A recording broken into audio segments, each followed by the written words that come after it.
మధ్యలో ఎవరు నలిగిపోతున్నారు తెలుసా? కన్న తల్లిదండ్రులు. బాగా వినాలి మీరంతా.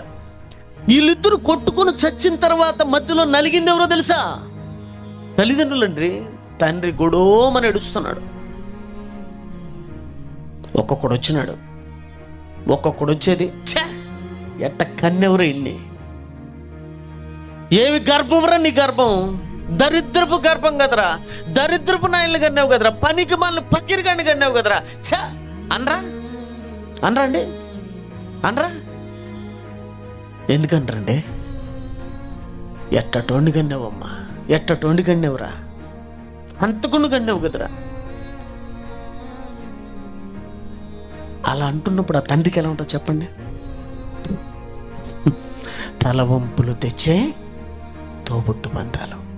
తలవంపులండి. ఒక్కొక్కడు వచ్చి ఒక్కొక్క మాట మాట్లాడుతూ ఉంటే ఆయన మనసు ఎంత నలిగిపోతూ ఉంటుందో ఒకసారి ఆలోచించండి. నరుక్కోవడానికి, కొట్టుకోవడానికి, చంపుకోవడానికా?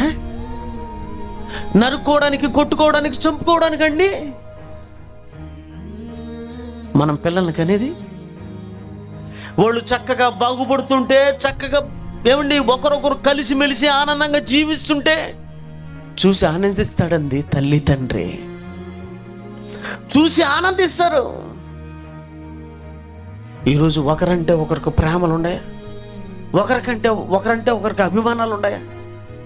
ఒకడంటే ఒకడికి సరిపోతుంది. ఏమండి ఒక ఇంట్లో గురించే నేను చెప్తాను. ఒక ఇంట్లో గురించే. ఒక ఇంట్లో నలుగురు పుడితే నలుగురు లోకాలుగా ఉండరండి. నలుగురు రకాలుగా ఉన్నారండి. కన్న తల్లిదండ్రులు ఎంత బాధపడుతూ ఉంటారో ఒకసారి ఆలోచించండి. నలిగిపోతూ ఉంటారండి.